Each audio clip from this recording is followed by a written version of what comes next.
Koyo, 22 ans, est venu s'installer ici, au bord de l'ancienne voie de Grand Bassam, après plusieurs années d'apprentissage dans la tapisserie.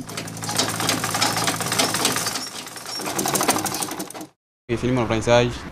Il faut qu'il travaille avec les gens un peu pour avoir l'argent avant de m'installer. Donc, je vois que moi-même, j'ai vu un peu. Et là, j'ai décidé qu'il faut que je me mette et commence à travailler pour moi-même.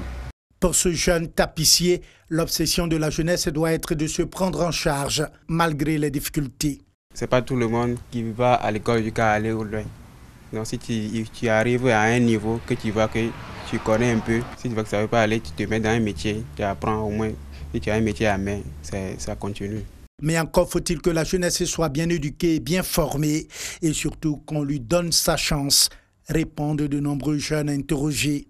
Le problème, c'est au niveau de l'éducation scolaire, parce que là-bas, il y a d'abord une grande défaillance. Il faut vraiment mettre l'accent sur l'enseignement, parce que si la base est ratée, c'est sûr que ça ne portera pas du fruit.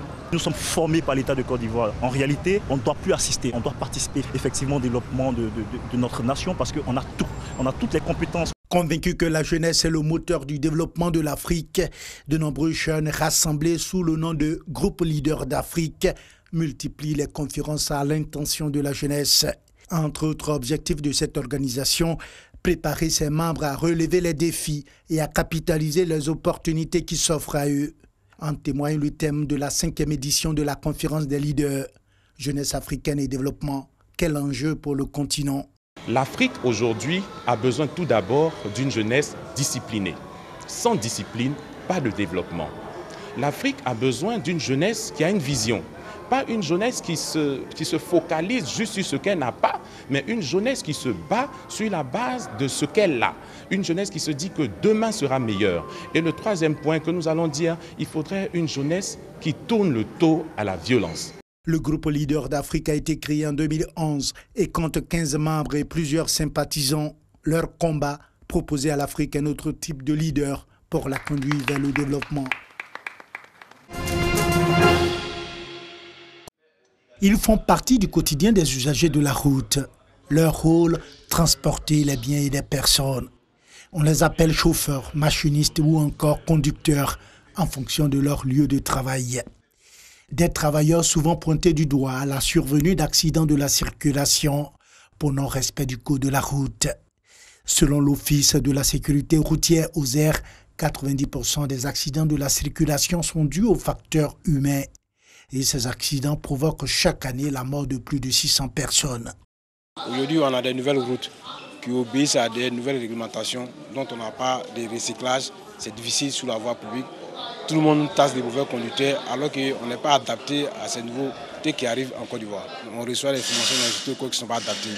Ensuite, sur le terrain, il doit y avoir des recyclages momentanément pour qu'on nous mette à niveau.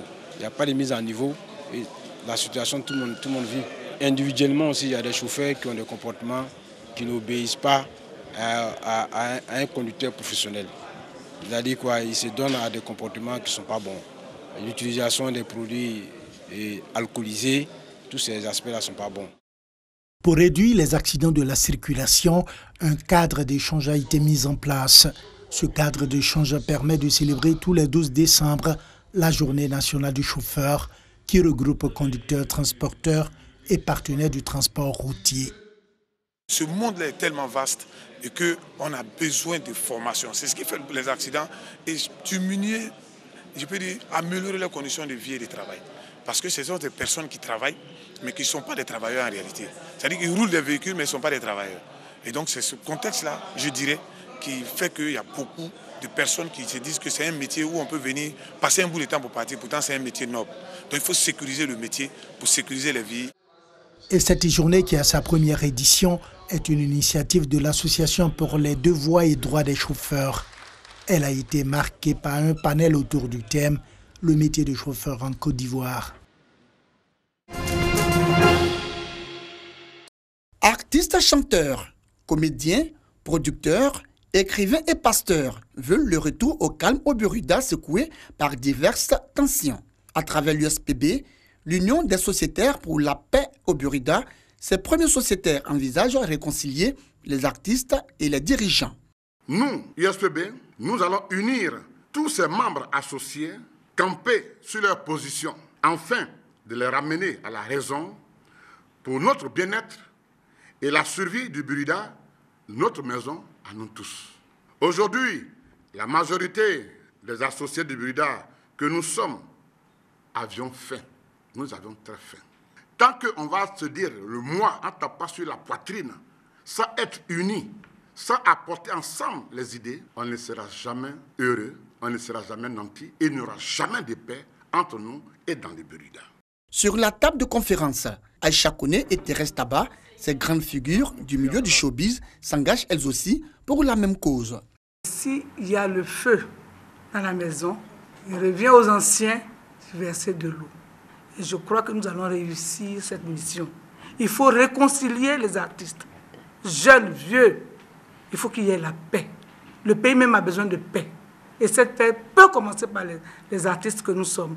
Nous sommes là pour sûrement rajeunir cette maison qui est la nôtre, le Burida. Il ne faut pas que certains se sentent minimisés par rapport à d'autres. Je suis partante, j'adhère. Les écrivains, à travers leurs livres, veulent œuvrer pour la paix au Burida. Quant à Adelise, elle entend apporter sa contribution depuis la diaspora. Quand je vais retourner à Paris, j'essaierai d'expliquer et puis de faire le compte rendu. Ce que nous écrivons est forcément lu par des personnes d'ici et d'ailleurs. Et il est important pour nous de rentrer dans cette dynamique de rassemblement. Joseph Deboyi et ses confrères, leur souhait, une meilleure image du Burida, créée en 1981 pour la protection des œuvres de l'esprit. Les cartes de piquet de la clôture, virgule, sautent par-dessus. La course-poursuite, extrait du livre Climbier de feu Bernard Bédadier, le texte retenu pour la Grande Dictée, une activité du prix Ivoire 2019.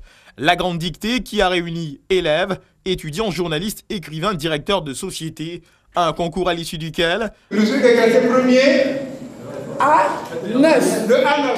Bana Olivier Thierry est sacré lauréat, José Max Haïté, classé deuxième. Je suis un passionné de lecture. C'est grâce à ma maman qui est institutrice à la retraite. Elle m'a incité à beaucoup lire et ça pouvait m'apporter beaucoup dans la vie. Et ce soir, ça a été la consécration pour moi. Cette dictée, je dis qu'elle est salvatrice. C'est un exercice qu'il faut continuer pour améliorer le niveau de ceux qui travaillent, mais aussi des jeunes gens. C'est une saine émulation.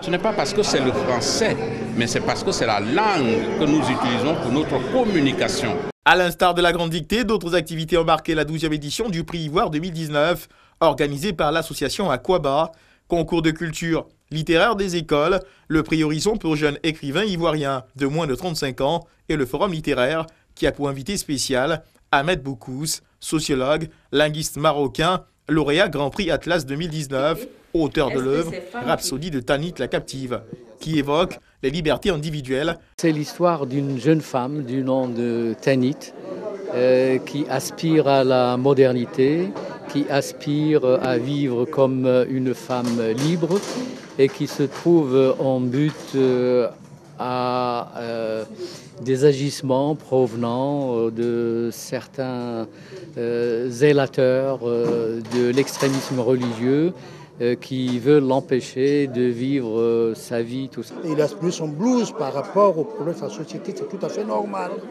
Un débat très intéressant, j'ai entendu des propos très délicieux et j'en repars content.